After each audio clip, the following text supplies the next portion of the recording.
Olá, você que me segue no Rodrigo Silva Arqueologia, nós estamos de volta aqui para o nosso bate-papo semanal sobre Bíblia, teologia, religião, assuntos afins. E eu acabei de chegar em Tel Aviv. Nós estamos dormindo em Tel Aviv hoje, eu e Laura. Chegamos o quê? Tem umas 2 horas, mais ou menos, 2 horas e pouquinho. Jantamos e já vim aqui para ter o nosso bate-papo, que eu não poderia perder o nosso encontro semanal, tá certo? Então não se esqueça, se você gosta do conteúdo aqui do Rodrigo Silva Arqueologia, se inscreva no canal, deixe o seu comentário, ele é muito bom para o algoritmo interpretar que esse conteúdo é válido para ser transmitido a mais pessoas. Então, se inscreva, deixe o seu comentário e, se gostar, deixe o seu like também, que ajuda bastante, tá certo? E muito obrigado de antemão por todos que oraram por mim, pessoas que ficaram preocupadas. Realmente, eu fiquei acometido de um princípio de pneumonia atípica que ficou resolvido graças ao bom trabalho dos médicos que cuidaram de mim, então eu pude viajar com segurança para mim e os demais, estou medicado, está tudo sob controle, mas as orações são sempre bem-vindas. E fique ligadinho nas minhas redes sociais, porque eu sempre vou postar algumas coisas aqui da nossa viagem para Israel agora durante esses dias, tá bom? Falando nisso, se você quer conhecer Israel comigo e a Aline e ainda participar de uma escavação arqueológica, então você vai clicar no vídeo que está aqui, no link que está aqui nesse vídeo, e em julho eu estarei voltando para cá, para as escavações em Laquis, que a gente está já fazendo há alguns anos, em parceria com a Universidade Hebraica, e você pode ser meu companheiro, minha companheira de escavação. Eu vou dar aula de arqueologia para você no sítio arqueológico, você vai ganhar um diploma do NASP em conjunto com a participação da Universidade Hebraica e vai conhecer o país em minha companhia e companhia da Aline. Então, fique atento. Depois que a gente tiver o nosso bate-papo sobre essa nova ordem mundial, Donald Trump assinando tratado, conselho de paz, aí você vai lá, clica e se prepara para vir para cá comigo, tá bom? Bom, pessoal, vamos falar sobre esse assunto que muita gente me perguntou, ficou realmente assim em alta conta dos temas aí das trends da internet esses dias, que foi essa assinatura de Donald Trump de uma proposta de um conselho de paz que alguns estão vendo como sendo algo rivalizando com a própria ONU. Há muitos membros da ONU e signatários da ONU que estão preocupados. Alguns estão contra o Trump, alguns estão vendo com bons olhos, alguns já assinaram a favor do novo Conselho de Paz proposto por Donald Trump. De acordo com uma matéria da CNN, ele está se colocando como o presidente desse conselho em caráter vitalício. Isso aí acendeu a lanterna para alguns, mas também está tendo muita adesão. E eu vou falar com vocês os últimos desdobramentos desse conselho que foi lançado recentemente no encontro de Davos, do Fórum Econômico Mundial. Tá certo? Agora, para introduzir esse assunto, a pergunta que você deve estar fazendo é, Rodrigo, isso é cumprimento de profecia? Porque sempre que acontece alguma coisa assim que mexe com o mundo, as pessoas já correm para saber, escuta, qual a passagem do Apocalipse que está se cumprindo nisso aqui? Jesus está voltando, é agora? Vai vir agora o anticristo? Vai vir agora a governança mundial? Eu tenho falado já de alguns assuntos desses relacionados ao Apocalipse nos últimos dias. Eu acho que hoje também é prudente a gente tocar nesse ponto aqui, tá certo? Então vamos lá. Eu quero primeiro contar para vocês uma história que ilustra como é importante nós prestarmos atenção. Perdão, olha, um espirrozinho aqui é bom. É carpete, tem um carpete aqui no quarto e tá atacando. Se eu espirrar de vez em quando, vocês não se preocupem, não. Como é bom nós termos sempre a régua da profecia atrelada aos acontecimentos históricos. Olha a história desse homem que eu vou colocar aqui na tela para vocês. Esse é Franz Hazel. Ele já faleceu há muitos anos, ele lutou entre aspas, eu vou explicar por quê, entre aspas, durante a Segunda Guerra Mundial, no exército alemão, o exército de Hitler. Eu vou explicar isso para vocês. E ele foi pai de um grande teólogo já falecido, que foi professor da Universidade Andrews, Dr. Gerhard Hazel, um dos maiores teólogos que eu já vi, que eu já li os livros. Mas esse era o pai dele. Veja que ele está com o uniforme do exército alemão e do lado você tem... Eu não consegui uma imagem muito boa. Então você tem aqui o desenho de uma estátua, que eu já vou dizer que é a estátua que está representada em Daniel capítulo 2, e algumas anotações ali. Eu vou explicar para vocês o que é esse papel que está do lado e por que Franz Hassel está ostentando o uniforme do exército de Hitler. Ele foi convocado pelo exército alemão para combater na Segunda Guerra. Mas ele não queria brigar por Hitler. Ele não queria pegar uma arma e lutar pelo Reich. Mas ele era obrigado a ir para a guerra. Então, o que ele fez, como muitos outros religiosos de sua época? Ele falou: olha, eu me voluntario para ir, então, ou voluntario, vou na marra, mas desde que eu vá no setor de medicina e enfermagem. Eu vou ajudar pessoas, dos dois lados. Eu vou ajudar feridos, mas eu não vou pegar em arma e não vou atirar em ninguém. E deixaram que ele fosse. Mas ele tinha outros problemas. Ele não comia carne de porco, ele guardava o Shabat, ele era cristão, mas tinha muitos comportamentos parecidos com o dos judeus. E isso no exército alemão que odiava os judeus. Então esse homem sofreu muito, ele ficou preso por causa da sua fidelidade aos mandamentos de Deus. E a história dele é muito linda. Tem um livro chamado Mil Cairão ao Teu Lado, que conta a história dele. Vale a pena ser lido. Talvez vamos fazer um livro, um filme sobre a vida dele já já. Não vou me surpreender se isso acontecer. E teve um momento no front que esse livro conta, que ele estava conversando com um oficial, e o oficial sem entender por que ele não lutava pelo Reich. O Reich em alemão é reino, o Kingdom. Por que não luta pelo terceiro Kingdom, pelo terceiro reino, o reino de Hitler? Hitler vai dominar o mundo, o nazismo vai unificar a Europa e o resto do mundo. E ele virou para o amigo e falou assim: Hitler não vai unificar a Europa, e nem vai ser o grande governador do mundo inteiro.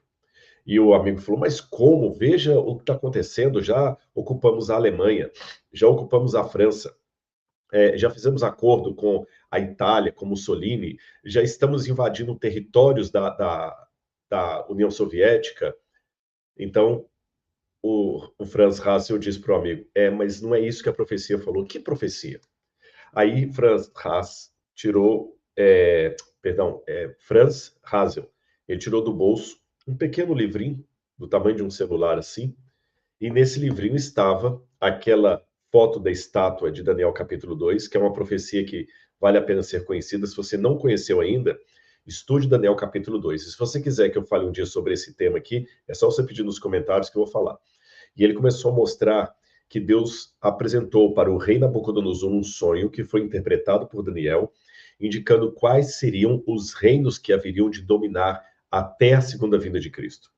E ele falou: veja, aqui está o que ia acontecer. Roma, antes de Roma você tem a Grécia, a Medopérsia, mas não há a Alemanha aqui. E fala que no fim dos tempos, a Europa seria várias vezes passiva de reunião, ou seja, as pessoas iam tentar juntar novamente a Europa, mas não iriam conseguir, assim como o barro não se mistura com o ferro. Está na profecia. O colega riu dele e falou assim: você e suas crendices bíblicas. Bom, o tempo mostrou quem estava correto, quem estava errado. Hitler caiu e não aconteceu nada daquilo do que o amigo falou. Um estava olhando apenas os acontecimentos em redor. O outro estava com a visão no futuro a partir da revelação que a Bíblia apresenta. Então, essa história de Haas, eu acho que ela abre muito bem o nosso bate-papo aqui. Agora, olhando então o que aconteceu com o Trump, olhando o que está acontecendo no mundo agora, eu estou em Israel, algumas questões do Oriente Médio, e olhando a profecia, dá para fazer uma leitura lúcida? Antes de responder essa pergunta, eu preciso contar duas histórias para você. São, na verdade, duas fábulas. E essas fábulas, uma fábula, uma história, uma lenda muito conhecida, e essas histórias que eu vou contar, elas já dão um rumo de como é que nós devemos interpretar acontecimentos proféticos. Por quê? Preste atenção para você não errar ou não mal interpretar minhas palavras. Eu quero acentuar quais são os extremos que nós devemos evitar ao estudar profecias bíblicas. Tá bem? Qual o primeiro extremo que eu devo evitar? O extremo do sensacionalismo.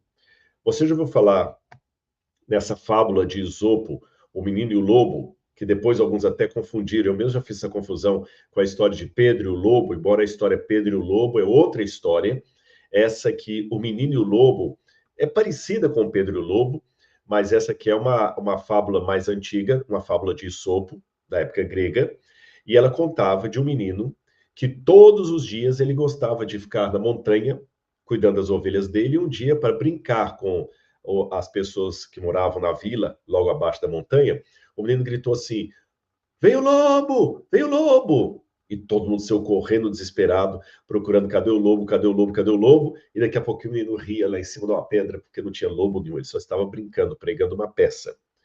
Depois de algum tempo, o menino de novo, será que eles vão cair novamente?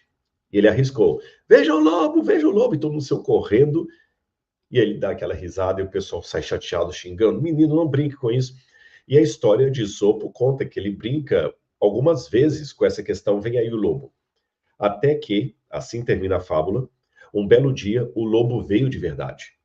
E o lobo começou a atacar as ovelhas do rebanho desse menino e começou a correr atrás do menino. E ele, desesperado, gritava: Socorro, socorro! Vem aí o lobo, vem aí o lobo!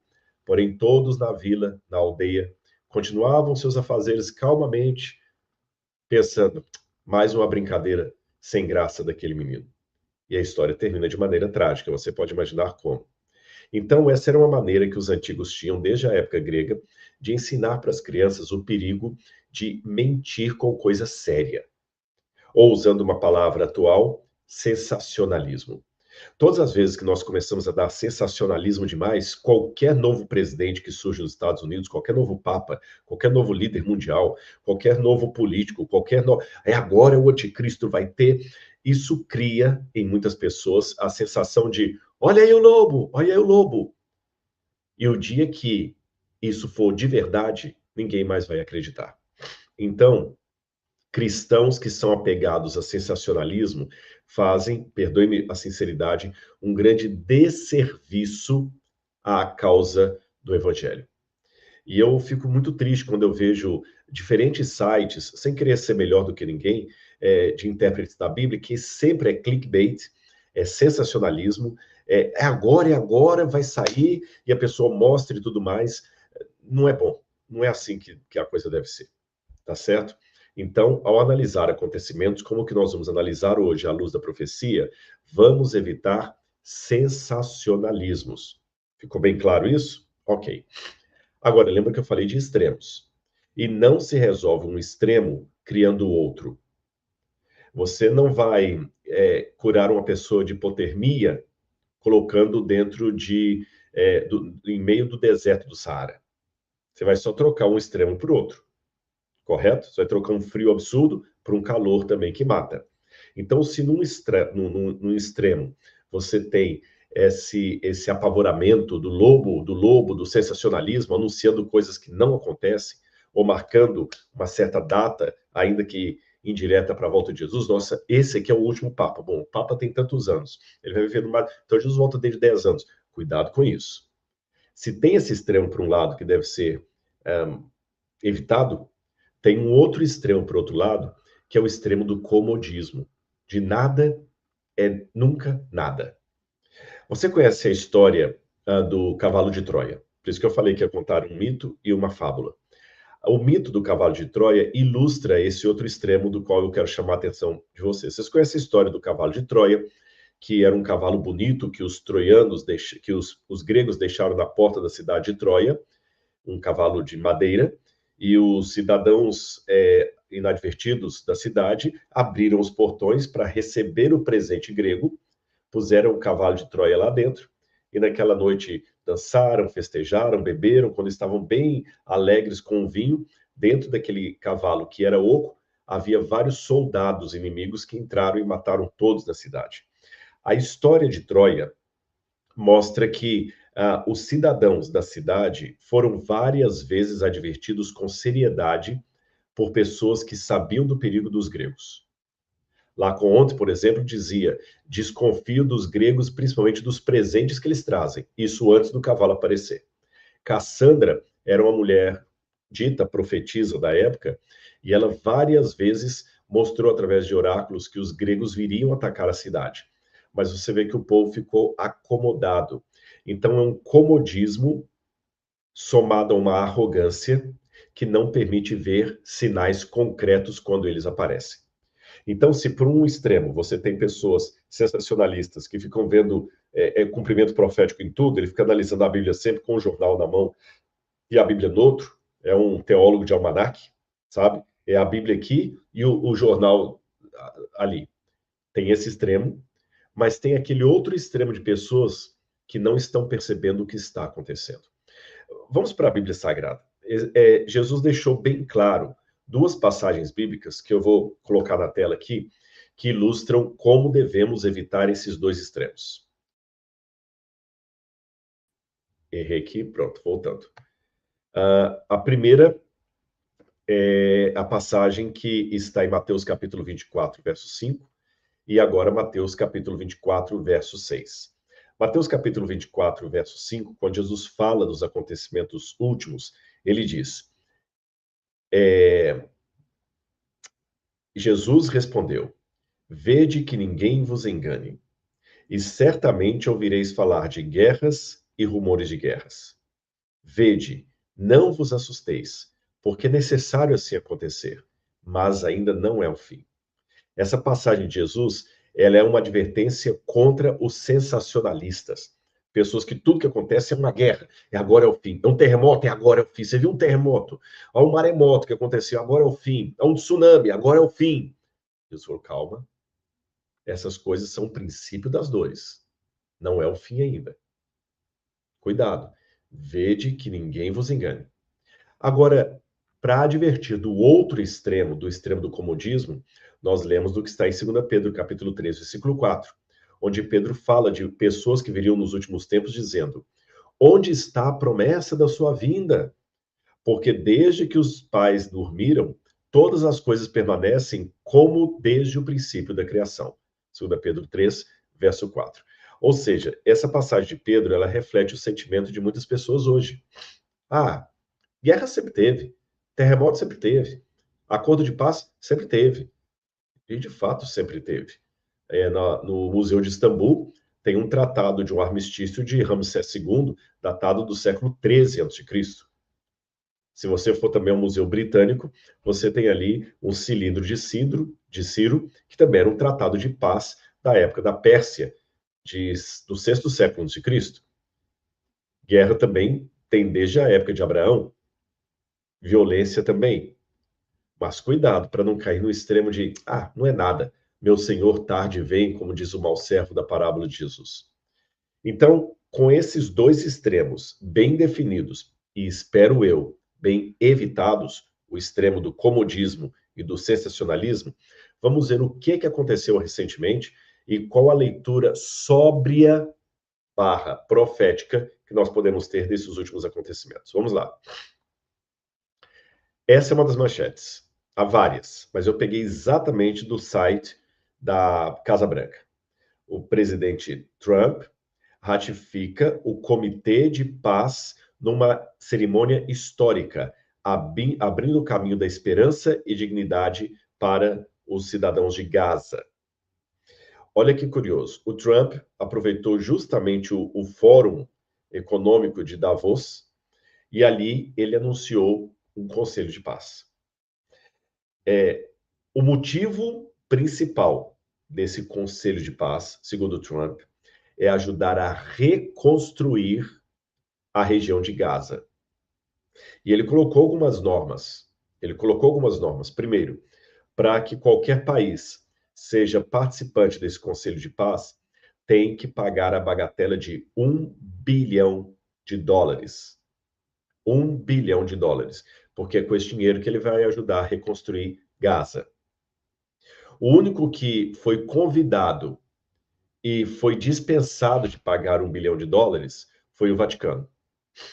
Foi o Vaticano. O único que falou, se o Vaticano vier, não precisa pagar. Os demais, para participarem, devem pagar. Então, veja bem, o Trump cria um conselho de paz, exige que se pague para fazer parte dele, e ele não mandou esse convite para todos os 260 e tantos países que há reconhecidos pela ONU no mundo.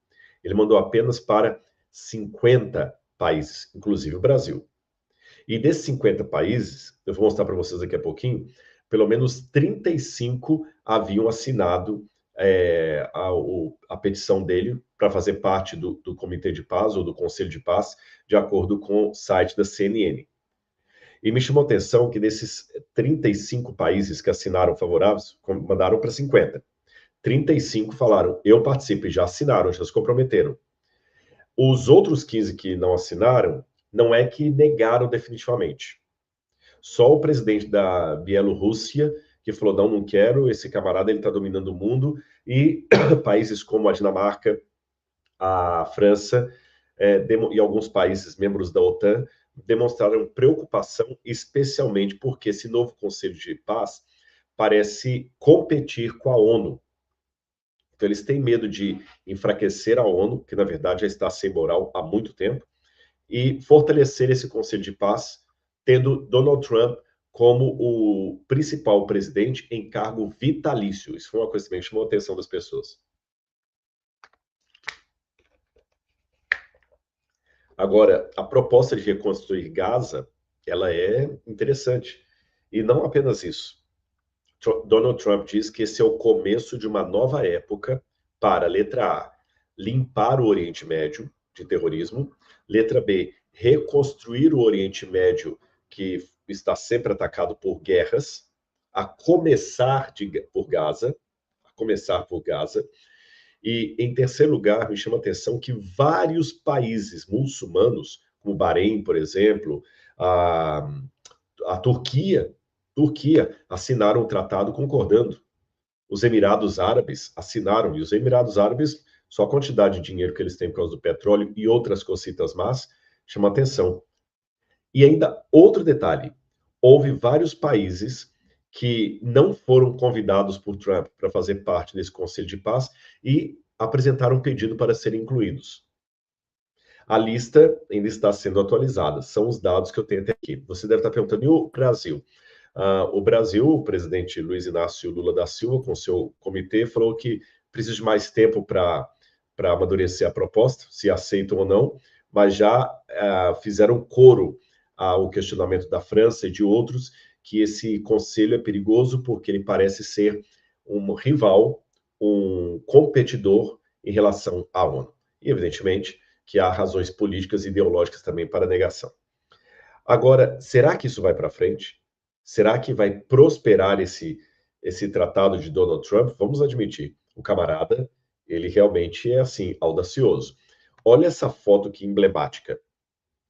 Ele está assinando o tratado e você tem o Comitê de Paz, que está escrito lá atrás, em Davos. Eu vejo aqui o presidente da Argentina, vários outros presidentes do mundo ali, e Donald Trump, de maneira bem orgulhosa, assinando o Tratado de Paz. Ele tem o apoio de Israel também, tem o apoio de vários grupos muçulmanos aqui, países do Ocidente, e eles estão esperando que ele faça um acordo de paz. Então, para mim, essa foto ela é emblemática, essa foto ela marca alguma coisa. Bom, eu vou aqui defender o Trump ou vou atacar o Trump? Não é meu objetivo fazer nenhuma coisa nem outra, mas eu também não vou ficar isentão. Eu só quero dizer para você que, biblicamente falando, uma pessoa pode fazer uma ação do bem ordenada pela providência divina e pela soberania divina, e essa pessoa não ser necessariamente alguém de bom caráter, de bom tom. Por exemplo, Ciro, o Grande, Ciro já foi apontado por Isaías como sendo aquele que iria libertar o povo de Israel. Ele é comparado até ao Messias. Ele é chamado de ungido pelo profeta Isaías muito antes dele nascer, um oráculo profético. Agora, Ciro estava longe de ser uma pessoa assim, queridinha, gente boa, mas ele cumpriu a profecia bíblica como a Bíblia dizia que iria cumprir. Ou seja, Deus pode usar qualquer um para cumprir o seu desígnio. Nabucodonosor não era um homem de Deus, mas Deus usou Nabucodonosor para vir destruir Jerusalém. O próprio Nabucodonosor foi usado por Deus para ter um sonho profético. Eu mencionei da estátua de Daniel capítulo 2. Faraó também não era um sujeito bonzinho, mas Deus deu a Faraó sonhos que permitiram José ascender até a sala do trono e dali ser o primeiro-ministro da terra do Nilo depois do Faraó. Ou seja, Deus, no passado, de acordo com a Bíblia, várias vezes usou alguém pagão, não como marionete, Deus respeita o livre-arbítrio, mas usou os atos dessa pessoa para cumprir o seu papel. Então, a partir disso, eu posso dizer que Deus usou Donald Trump. Se você gosta de Donald Trump e acha que ele é um camarada bom, justo, sério, legal, beleza. Deus usou Donald Trump como usou o apóstolo Paulo. Mas se você acha que não, que o Donald Trump é um camarada que não vale nada, é apenas mais um político interesseiro que traiu o Brasil agora, etc. e tudo, Deus continuou usando Donald Trump. Nesse caso, Deus pode ter usado Donald Trump como usou Ciro para vir libertar o povo ali. Entenderam? O fato é que os Estados Unidos, usados pela providência divina, puseram um freio no Irã, que estava atacando aqui até recentemente, onde eu estou. Então, Donald Trump está numa situação assim muito central. Mas se nós tirarmos o véu da cortina, veremos Deus agindo. E agora, e a pretensão dele? Estabelecer paz. Será que ele vai conseguir? Eu me lembro da passagem clássica de Paulo, que você conhece, 1 Tessalonicenses capítulo 5, versículo 3, onde Paulo diz: quando andarem dizendo paz e segurança, eis que lhes sobrevirá repentina destruição, como vêm as dores de parto à mulher grávida, e de modo nenhum escaparão. Quando andarem dizendo paz e segurança. Por muito tempo, exegetas e estudiosos da Bíblia ficavam tentando entender o que Paulo quis dizer quando andarem dizendo paz e segurança. Até que alguém propôs que seria um lábaro romano, porque nós temos, de fato, várias moedas romanas com essas duas inscrições. Vou mostrar para você aqui, olha. Vamos aqui. Olha essa moeda de Cláudio. Você tem de um lado o imperador Cláudio, o rosto dele, e do outro lado você tem uma mulher alada, uma serpente à frente dela, um caduceu, e ali você tem a palavra Pati Augustae, ou seja, a paz de Augusto. Já ouviu falar na Pax Romana? Que o imperador Augusto César impôs uma paz em todo o império? Pois é, essa propaganda da paz continuou por muito tempo depois da morte de Augusto. Mas Paulo falou, quando andarem dizendo paz e segurança. Esta outra moeda aqui, que quando Paulo escreveu isso, esse Nero, Cláudio era o imperador de Roma. Depois de Cláudio veio Nero, aquele que vai mandar matar Paulo. E nas moedas de Nero, o que a gente vê escrito? Securitas. Ou seja, quando andaram dizendo paz e segurança. Veja, embora os estudos revelem que é mito dizer que havia um slogan em Roma com a expressão paz e segurança colocadas na mesma frase, uma coisa é certa. Os romanos tinham uma propaganda muito forte sobre o advento da paz e da segurança. E quem traria a paz e a segurança? O imperador. Quem traria a paz e a segurança para o povo? O império. Então, Paulo está, no primeiro momento, respondendo à propaganda política do seu tempo, mas, de igual modo, reservando um tom profético para os tempos finais, onde nós estamos vivendo agora. Ou seja, quando as pessoas começarem a falar paz e segurança, cuidado, porque a verdadeira paz só vem de Deus. E nós estamos agora acompanhando exatamente o quê? Donald Trump anunciando paz e segurança. Será que ele vai conseguir? Vamos voltar para a matéria. Conselho de Paz, já falei com vocês, veja os países que devem estar no grupo. Já falei com vocês que ele convocou 50 países, alguns dizem 50 e poucos, eu já vi até uma reportagem falando de 60 países. Os números variam um pouco de matéria para matéria. A maior parte delas fala que ele convocou 50 nações no primeiro momento, e dessas 50 nações, 35 já assinaram pagar, fazendo parte do pacto. E pagar, lembra que eu falei com vocês. Então, será que ele vai lograr êxito nisso? Agora, esse outro matéria aí me chama a atenção, eu quero partilhar esse documento com vocês. Quais são os países que já aceitaram? Olha bem, um funcionário da Casa Branca afirmou na quarta-feira que cerca de 35 líderes mundiais já se comprometeram a participar do Conselho de Paz. Lembra que foi com vocês? 35 líderes. Dentre os cerca de 50 convites enviados. Isso incluir aliados do Oriente Médio como Israel, Arábia Saudita, Emirados Árabes Unidos, Bahrein, Jordânia, Catar e Egito, os membros da OTAN, Turquia e Hungria, cujos líderes nacionais cultivavam bons laços pessoais com Trump, também concordaram em participar. Então, veja bem, eu falei com vocês que alguns membros da OTAN estavam preocupados, mas há outros membros da OTAN que estão batendo palma para essa ligação entre Trump e o Conselho de Paz. Quando andarem dizendo paz e segurança, eis que lhes virá repentina destruição. E o Papa? O que o Papa disse? O Papa recebeu o convite, o Papa Leão XIV, e através de uma nota escrita pelo secretário de Estado do Vaticano, o cardeal Pietro Parolin, ele disse: o Vaticano recebe com muita satisfação o convite, ele foi bem polite, lembrando que esse é o primeiro Papa americano da história, então é um patrício falando para outro patrício, mas nós vamos pensar, porque o Vaticano até hoje, e esse é um divisor de águas interessante, o Vaticano até hoje participou desses conselhos como observador. Se o Vaticano resolver participar dessa vez, e não como observador, estaremos quebrando uma tradição milenar do Vaticano. E nós não vamos pagar US$1 bilhão para fazer parte. Vamos esperar, depois nós daremos a resposta ao governo Trump. Mas, novamente, o Vaticano também não negou a possibilidade. E ainda que o Vaticano negue e mais ninguém entre, vamos convir. Você manda um convite assim, de tons políticos meio estranhos, e você manda para 50, pelo menos 35 assinam, alguns deles, inclusive, que estavam ali dependendo da Rússia e da China, que são os principais concorrentes disso aqui. Aliás, a China está comprando dólar, está incentivando o mundo a desdolarizar a economia. O dólar caiu no Brasil. Quando cheguei aqui em Israel, a primeira coisa que eu soube é que o shekel ficou mais valorizado. Shekel é a moeda de Israel. Ficou mais valorizado que o dólar. O dólar deu uma queda, porque o pessoal está se protegendo de Trump e dos Estados Unidos. Ou melhor, tentando se proteger. Agora, outros acordos de paz já houve na história. O que eu veria de diferente ou de especial nesse acordo de Donald Trump que me liga a antena em termos proféticos?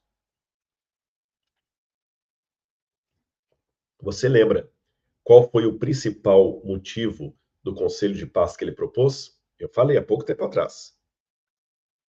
Resolver os problemas de guerra do Oriente Médio, a começar por Gaza e os palestinos. Resolver os problemas do Oriente Médio, a começar por Gaza. E ele quer resolver como?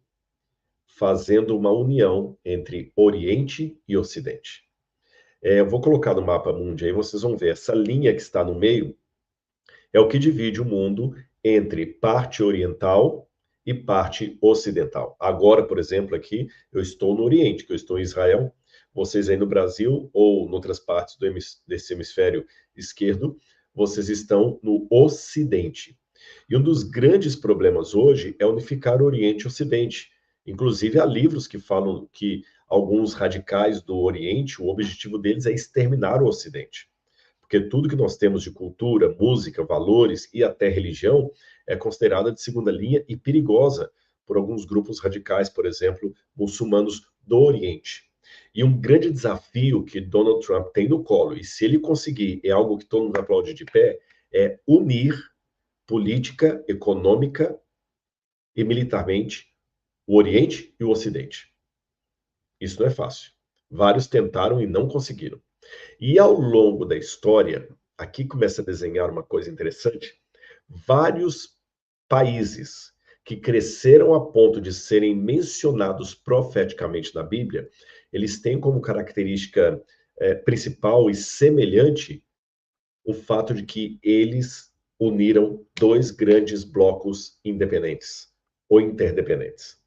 Vou dar alguns exemplos para você. Se você estudar a história egípcia, você vai ver que o primeiro faraó do Egito chamava-se Narmer, que fundou a primeira dinastia egípcia. E qual foi o grande diferencial de Narmer? Ele unificou aquilo que chamamos de Alto e Baixo Egito. Ele unificou. Por isso que o faraó passou a ter terras mais longínquas, mais poder, e era chamado de o Senhor das Duas Terras, o Senhor das Duas Coroas, a coroa do norte e a coroa do sul. A coroa do Baixo e do Alto Egito. do Egito. Por que eu coloquei Alto aqui embaixo? É porque no mapa, o Alto Egito está no sul. Então, Narmer é aquele que conseguiu, pela primeira vez na história, juntar uma aliança entre o norte e o sul e governar sobre ambos, tornando o Egito uma potência. Além desse exemplo de Narmer, eu tenho outros que eu poderia dar para você, por exemplo, Sargão I da Acádia. O Sargão I da Acádia se tornou o pioneiro máximo, deixa eu voltar aqui, o pioneiro máximo da... Sargão I tornou-se o pioneiro máximo da região sumeriana. E o que que ele fez? Ele juntou Sumer, a Suméria, ali, com a cidade de Akkad, juntou as duas e formou um grande império, o Império Sumeriano. Então, já deu o exemplo do Egito, que é aquele que foi aclamado o Senhor das Duas Terras, duas coroas, do Alto e do Baixo Egito, o faraó Narmer. Aí você tem depois Sargão I fazendo a mesma coisa e sendo assim colocado na lista dos 10 mais que conseguiu esse feito. E ao longo da história houve outros, por exemplo, Ciro, que unificou a Média e a Pérsia. Então, qualquer monarca que, através de alianças políticas e força militar, consegue juntar ou reunificar dois grupos opositores que estão em polaridade, esse homem é um grande monarca à luz da Bíblia. Grande monarca para o bem ou grande monarca para o mal. Um grande monarca à semelhança de Davi, que era o homem segundo o coração de Deus, ou um grande monarca à semelhança de Tiglat-Pileser, que foi um dos piores reis pagãos que já passaram pela Bíblia, rei da Assíria, tá bom? Então, outro exemplo de unificação que entrou para a história foi a unificação da Roma Oriental e Ocidental. Ela foi dividida na época de Diocleciano. Diocleciano divide Roma entre pars orientale, pars occidentalis, a parte oriental e ocidental. E quando Constantino chega e consegue unificar Roma Oriental e Ocidental, Constantino é aplaudido, porque as pessoas sabiam que não era qualquer um que conseguia juntar isso. Depois de Constantino, você tem Justiniano, que não apenas consolida a reunificação de Oriente e Ocidente, o Ocidente pintado de laranja mais clarinho e o Oriente de laranja mais escuro. Novamente, com a grande contribuição de Justiniano, depois dele Carlos Magno, unificar dois polos, ou Norte e Sul, ou Oriente e Ocidente, não importa. Dois polos que sejam irremediavelmente inimigos. Quando você vai na profecia bíblica, você também tem isso. Depois dá uma lida para você em Daniel capítulo 11, e você vai ver que ali fala de dois reis que seriam unificados para dominar o mundo inteiro. Um é chamado de Rei do Norte, o outro Rei do Sul.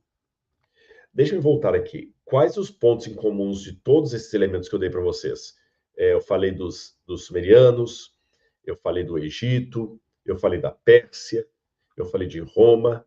São impérios unificados ou reunificados por um líder que é catapultado à condição de Deus ou semideus, porque ele conseguiu juntar dois grupos opostos, dois polos polarizados. Pois exatamente é isso que eu vi nesse movimento de Donald Trump. Ele está pegando, depois de muitos séculos de briga, gente, há anos, anos e anos e anos que Oriente e Ocidente não se dão bem. Se toleram, na melhor das hipóteses. Eu não estou falando das pessoas nas ruas, não. Aqui em Israel tem um monte de amigo muçulmano. No aeroporto, Laura viu lá, tinha muitas mulheres usando roupa muçulmana, homem também. Estou falando especificamente daquela polarização cultural que existe entre um e outro que não se misturam. E do Oriente com ódio do Ocidente, entendendo que um ameaça para o outro. Donald Trump parece que quer unificar os dois. E, nesse sentido, ele se assemelha a esses outros grandes reis que foram mencionados. Tão mencionados a ponto de até Daniel capítulo 11 falar também de dois reis que estavam em oposição, rei do norte e rei do sul. Então você pode falar do rei de cima, o rei de baixo, rei do norte, rei do sul, rei do ocidente, rei do oriente. Quando fala rei, não pensa apenas numa pessoa de carne e osso, não. Pense num reinado simbolizado por um homem. É como a gente fala assim, olha, quando Hitler matou os judeus, mas não foi Hitler, foi o nazismo. O nazismo é muito maior do que Hitler. Quando você fala assim, quando Juscelino construiu Brasília, não, Juscelino é uma pessoa, ele é símbolo do que foi, tá certo? Então, o cangaço é muito mais do que Lampião, mas a gente pensa em Lampião. A física é muito mais do que Einstein. Então, aqui não é apenas um rei, é uma série de reis, e quando tem aquela figura-chave que consegue juntar os dois pontos, essa figura-chave, ele se torna um destaque na história e também na profecia. Vamos falar de Daniel capítulo 11? Quando você estuda Daniel, que fala desses dois reis, rei do norte e rei do sul, que obrigaram até o fim, há uma luta muito grande entre os exegetas para saber interpretar cada detalhe de Daniel capítulo 11. Daniel capítulo 11 é o maior mistério de todo o livro profético de Daniel que nós temos. Mas, grosso modo, podemos concordar que, num primeiro momento, o rei do norte e o rei do sul, que eram opostos em Daniel, seria a Síria, o reino Seleucida, e o Egito, o reino Ptolomaida. São dois reinos que surgiram a partir da divisão das conquistas de Alexandre o Grande depois de sua morte, ok? Aí o livro de Daniel fala de um homem terrível, também cognominado Pequeno Chifre, no capítulo 7, capítulo 8, que ele vai juntar o norte e o sul para governar sobre eles. E esse é a representação de Roma. Curiosamente, Donald Trump exerce o mesmo papel. É um homem que chega, pega a mão do Oriente, pega a mão do Ocidente e fala assim, vamos conversar. Duas observações importantes aqui. Eu não estou falando que Donald Trump é o que cumpre todas as profecias de Daniel capítulo 11. Lembra que eu falei, cuidado com o sensacionalismo. A segunda coisa que eu queria deixar claro para você aqui é que essa é uma leitura possível que nós vamos fazer. Não é um carimbo que eu posso falar assim, vai ser assim, acabou, não tem dúvida, é desse jeito, não tem o que fazer. Mas é curioso que Trump está repetindo o mesmo ato. Aí me desperta uma curiosidade. Poxa, ele pode não ser aquele que vai permitir o cumprimento de Apocalipse 12, 13. Mas aquele que permitirá o cumprimento de Apocalipse 12, 13 tem atitudes muito semelhantes à de Donald Trump agora. E lembra o que Paulo falou, quando andarem dizendo paz e segurança, lhe sobrevirá repentina destruição. E o que Trump está fazendo agora, tentando unir Oriente e Ocidente, é muito semelhante ao que Roma fez quando uniu o Reino do Norte e o Reino do Sul, de acordo com Daniel capítulo 11. Agora, na sequência, que vem o ponto mais curioso de tudo isso. Vamos colocar alguns ingredientes. Tentativa de unir o Oriente e o Ocidente houve várias outras vezes. Por exemplo, Bill Clinton, lembra que ele pegou o representante de Israel e da Palestina e colocou os dois de mãos dadas? Foi uma tentativa. Ronald Reagan também tentou isso no passado. Na Segunda Guerra Mundial, quando os Estados Unidos entraram contra o Japão, Oriente, contra Hitler, Europa, houve outras tentativas, mas essa agora, ela tem alguns ingredientes inéditos na história. Primeiro deles, hoje, uma ação de governança tem um efeito literalmente mundial. Eu tenho falado disso à exaustão. Muitas vezes eu tenho falado disso. Quando você diz Primeira Guerra Mundial, ela não foi literalmente mundial, porque nem todos os países participaram. Quando você fala Segunda Guerra Mundial, também não foi mundial. Você fala de peste negra da Europa, não foi mundial. Agora, quando eu falo de Covid, foi mundial. O mundo inteiro ficou envolvido nisso. Hoje, uma crise na Bolsa de Valores dos Estados Unidos afeta o mundo inteiro. Hoje, a inteligência artificial está unindo o mundo inteiro. A internet está unindo o mundo inteiro. Unindo não que o mundo está ficando unido no bom sentido da palavra, no sentido virtuoso, mas unido no sentido de nós vivemos agora um Big Brother, um grande Big Brother, o grande irmão. Lembra do livro, né? O grande irmão. Nós estamos agora realmente virando vitrine para quem quiser controlar o mundo através da tecnologia. Tecnologia, economia. Aí quando você vai para Apocalipse capítulo 13, o que você encontra realmente aqui, Apocalipse capítulo 13? Que chegaria um dia em que o mundo inteiro estaria ligado no mesmo movimento econômico. Apocalipse capítulo 13, versículo 16. A todos os grandes e pequenos, ricos e pobres, livres e escravos, faz com que lhes seja dada certa marca na mão direita ou na testa, para que ninguém possa comprar ou vender, senão aquele que tem a marca, o nome da besta ou o número do seu nome.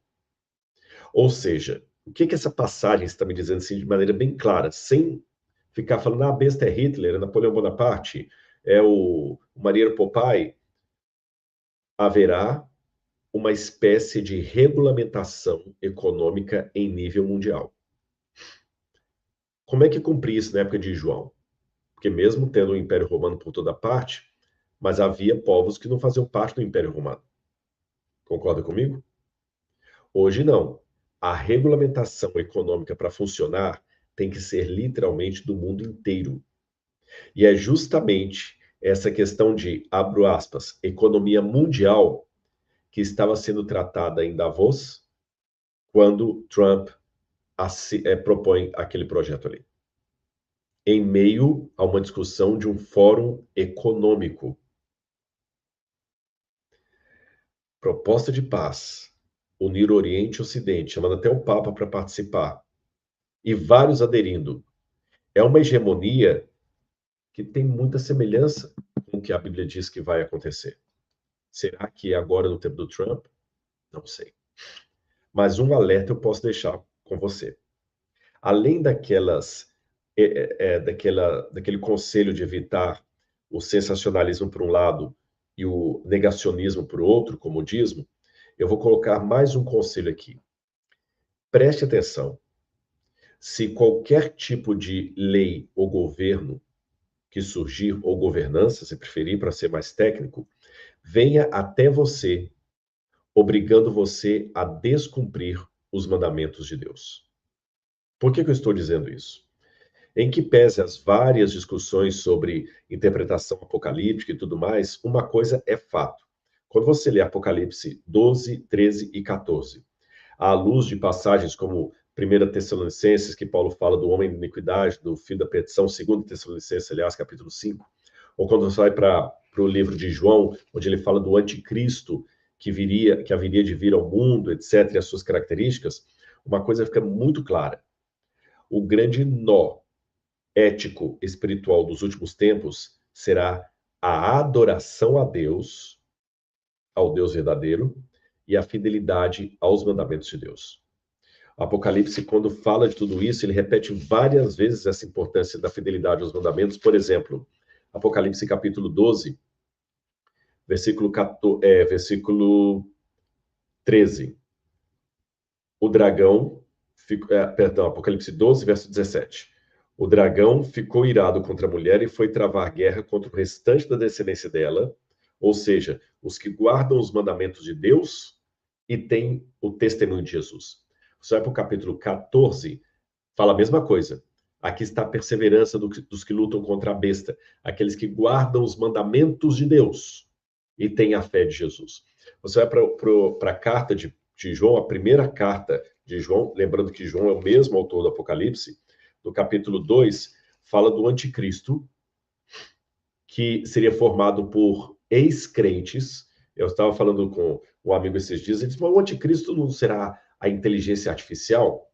Talvez que vai dominar o mundo de maneira descontrolada? Eu falei que não. Sabe por quê? O anticristo é chamado de filho da perdição. Ele é um ser humano. Não apenas um, mas talvez aquele um que representa um sistema. Lembra que eu falei? O Juscelino construiu Brasília. E esse anticristo não pode ser um muçulmano, não pode ser um shintoísta, um budista, ele tem que ter sido alguém que saiu de dentro do cristianismo, porque João fala, com relação aos pequenos anticristos que já estavam surgindo, ele diz, eles saíram do nosso meio. Eles saíram do nosso meio. E sobre o anticristo também fala, ele é aquele que vem com engano, que procede do mundo, mas passou pelo cristianismo. Então, o anticristo tem que ser alguém com essas características, e ele vai fazer de tudo para levar você a transgredir os mandamentos de Deus. E quando você vê algumas características que eu posso dar aqui do anticristo em Apocalipse 13, é sempre ordens que chocam com uma questão de consciência para os filhos de Deus. Por exemplo, ele tem uma boca que fala arrogâncias e blasfêmia, que fala blasfêmia contra o céu. Qualquer sistema que blasfeme contra o Deus da Bíblia, eu não posso participar. Não posso, de jeito nenhum. Porque o mandamento diz bem claro: não tomarás o nome do Senhor teu Deus em vão. Esse movimento diz que ele faz essa segunda besta, que são duas bestas, uma imagem à primeira, e convoca todo mundo para adorar essa imagem. Eu não posso, porque tem um mandamento que diz: não farás para ti imagem de escultura, nem as adorarás. Lembra em Daniel, capítulo 3, quando o rei Nabucodonosor ergueu uma imagem de ouro da Babilônia e chamou todos para virem adorar a imagem, consagrar a imagem, e quando tocaram os instrumentos musicais, todos se prostraram, exceto os 3 companheiros de Daniel. Nós não podemos. Vocês vão morrer se vocês não se prostrarem diante da imagem. Pode nos matar. Seremos fiéis a Deus. Pois é isso também que nós vemos no Apocalipse, que essa convocação vai ser para que todo mundo adore essa imagem, e quem não adorar será colocado sob pena de morte. Morte, não matarás.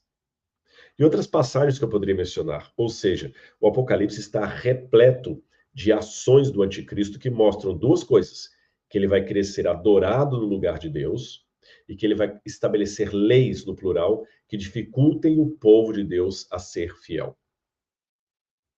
Os adventistas do sétimo dia, que guardam o Shabat, como vocês sabem, guardam o sábado, eles têm uma preocupação muito grande com leis que podem minar a sua consciência. Não só os adventistas, vários grupos também têm preocupação com leis governamentais que possam implicar em quebra de um comprometimento com a sua fé religiosa. Eu citei os adventistas no caso por dois motivos. Primeiro, porque eu estou dando como exemplo o Shabat, eles guardam o Shabat como os judeus. E segundo, por causa de na mesma semana em que Trump estava reunido em Davos lá para propor esse acordo de paz, os adventistas ficaram sabendo de um movimento que chamou a atenção deles. E eles publicaram na página oficial da North American Division a proposta de repouso no domingo causa tribulação e preocupação em relação a liberdades religiosas. E a Igreja Adventista soltou uma nota. Agora aqui vem a minha advertência contra o sensacionalismo. Eu vou pedir licença a todos aqui para dirigir aos adventistas. Meus irmãos, cuidado. Eu já vi gente pregando na internet, já mandaram um vídeo para mim. Olha, agora vai ser um decreto dominical, porque já o governo do Trump já mandou um documento para a Conferência Geral. Olha como é que o pessoal vai aumentando. Para quem não é adventista, eu vou explicar para vocês. O mundo é dividido pelos adventistas em regiões administrativas. Por exemplo, aqui nós temos o território de Israel, outros países do Oriente Médio participam da MENA, que é uma missão da Middle East, a Europa tem a Europa Ocidental, você tem a divisão sul-americana, onde está o Brasil, os Estados Unidos estão na divisão norte-americana. Então, essas divisões, eles emitem também pareceres da igreja, eles emitem documentos. Por exemplo, quando o país vai aprovar uma lei de aborto, a igreja coloca sua nota, preocupada com aquilo ali também. Só isso. Algumas questões de obrigatoriedade disso ou daquilo.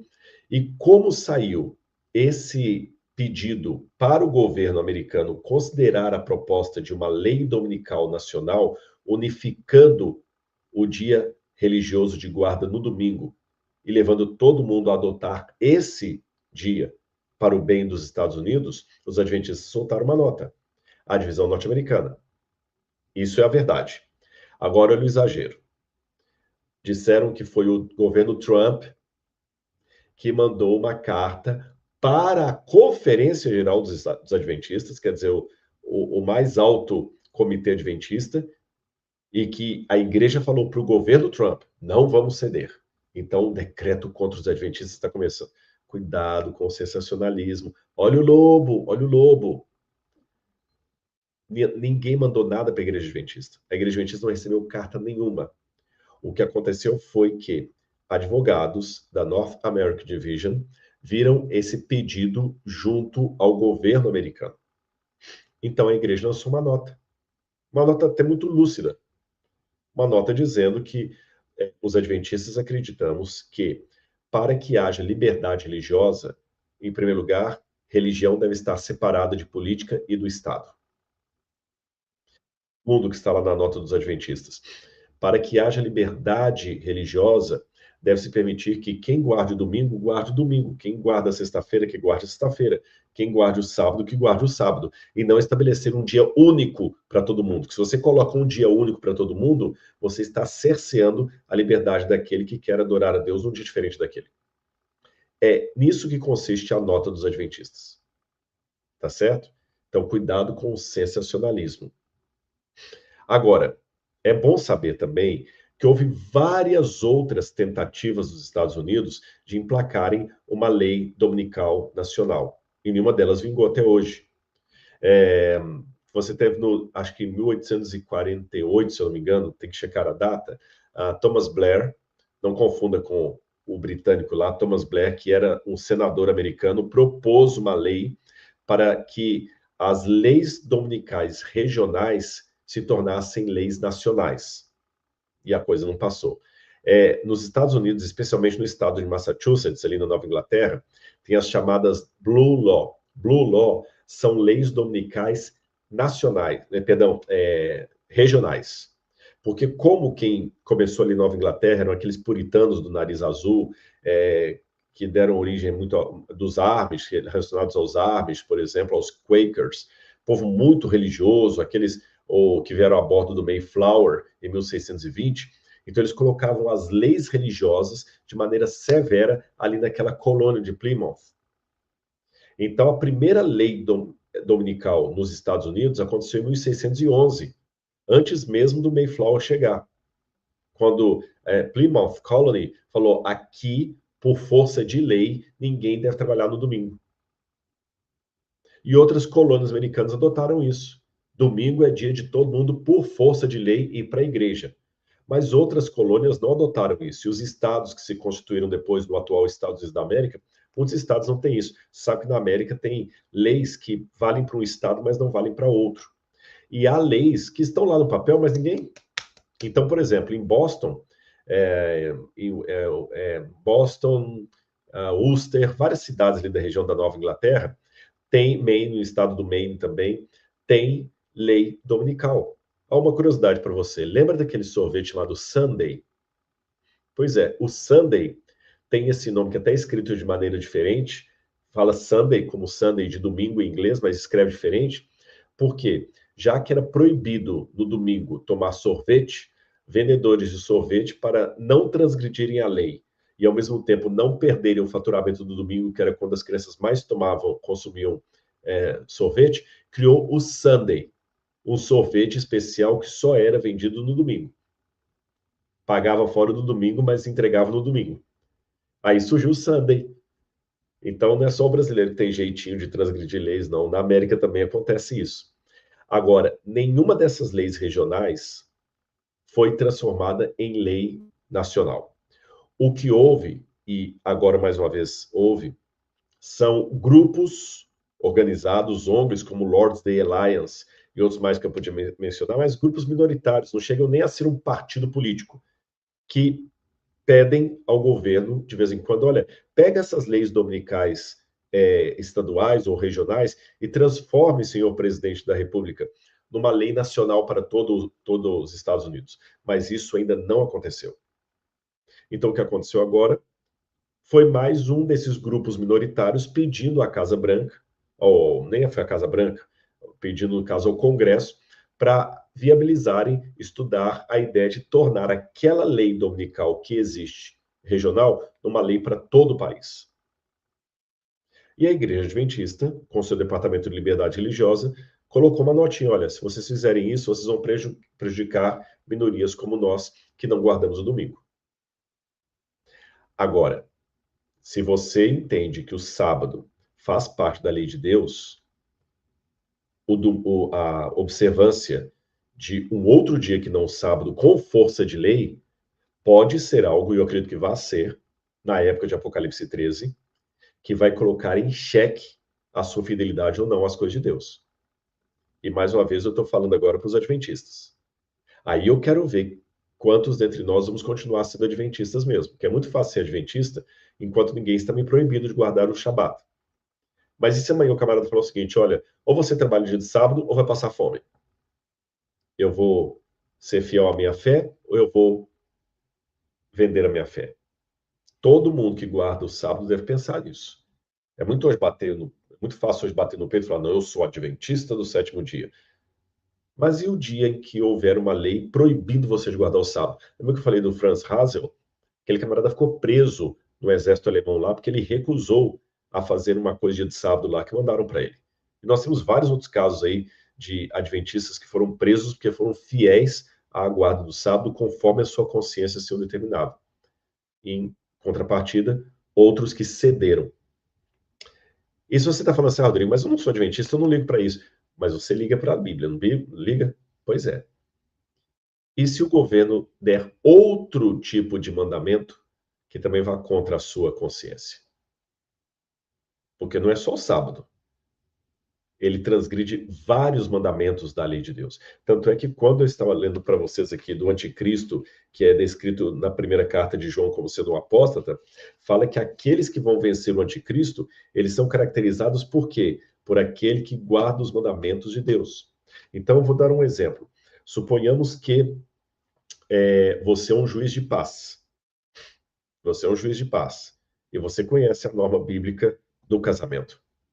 E agora o governo obriga você, para continuar como juiz de paz, a fazer casamentos que a Bíblia não autoriza. Por exemplo, houve uma tentativa num país da Europa, isso aqui não é fake news, de propor casamento entre, ou pelo menos a união civil estável entre o dono e o seu pet. A Bíblia jamais deixa um ser humano ser parceiro sexual de um animal. Mas isso quase saiu. E aí, o que você vai fazer? Existe uma lei na Bíblia que fala que nós não podemos discriminar as pessoas, nem por raça, nem por credo, nem nada. Aí vem um louco, igual veio o Terceiro Reich, e manda você ajudar a denunciar judeus só por causa da sua etnia, ou qualquer outro grupo minoritário por causa da sua etnia. Se você não os denunciar, você será perseguido junto com eles. O que você vai fazer? Vai ficar de braço cruzado? Vai se juntar ao governo? O diabo é esperto e ele atualiza as tentações. Assim como na época dos amigos de Daniel, ele inspirou Nabucodonosor a erguer uma imagem e obrigar todo mundo a adorá-la, ele vai fazer isso novamente através de outros meios. Então, o meu apelo daqui de Israel para você e também para mim é que, sem sensacionalismo, mas sem negacionismo, vamos olhar com visão espiritual, oração, estudo da palavra, o que está acontecendo no mundo e o que está predito na Bíblia.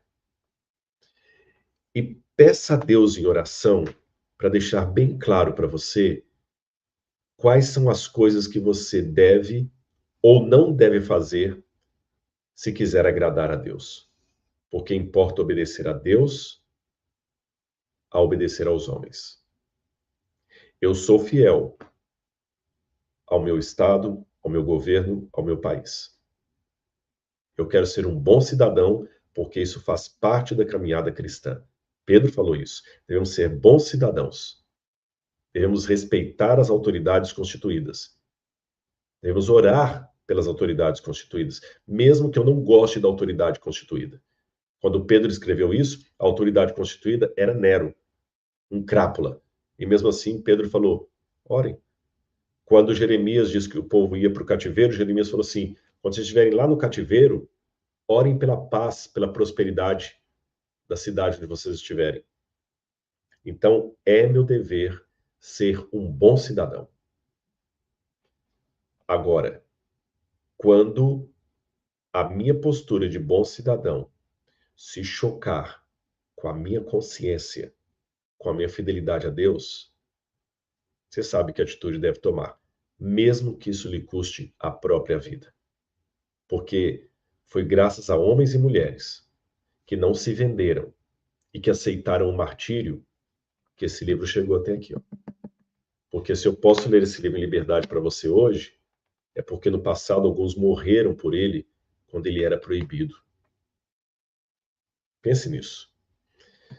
Eu, novamente, não posso colocar um carimbo se Trump é aquele que está escrevendo, junto com outros governantes, as últimas páginas da história desse mundo. No sentido político, é claro. Não posso afirmar. Mas os movimentos que eles estão tomando são muito parecidos com aqueles que a Bíblia falou que haveriam de acontecer nos últimos segundos da história desse mundo. Então, cautela, oração, estudo da Bíblia e, acima de tudo, fidelidade a Deus. Não ceda por tudo que é mais sagrado. Não ceda. E não seja fanático. Se o governo aumentar imposto, não tem nada na Bíblia que diga que ele está proibido de aumentar imposto. Nossa, eu não vou pagar o imposto por minha fidelidade a Deus. Não tem nada na Bíblia disso. Eu vou sonegar imposto porque eu quero ser fiel a Deus. Não existe isso. Tá certo? Aí eu não vou dar imposto porque o governo está roubando. Então, por fidelidade a Deus, eu não vou alimentar esse governo. Não tem nada disso na Bíblia. Agora, se o governo der qualquer tipo de ordem que vá contra aquilo que a palavra de Deus diz, e a sua consciência mostre que aquilo está errado, se apegue a Deus. O país onde eu estou, Israel, está repleto de histórias do Antigo Testamento, mostrando que quando o povo quebrava a aliança, o resultado não era bom. Que Deus abençoe vocês. Um bom descanso aí no Brasil ou em outras partes do mundo que estiverem me assistindo. Que a graça do nosso Senhor esteja com todos. Grande abraço e até o nosso próximo encontro. Tchau, tchau.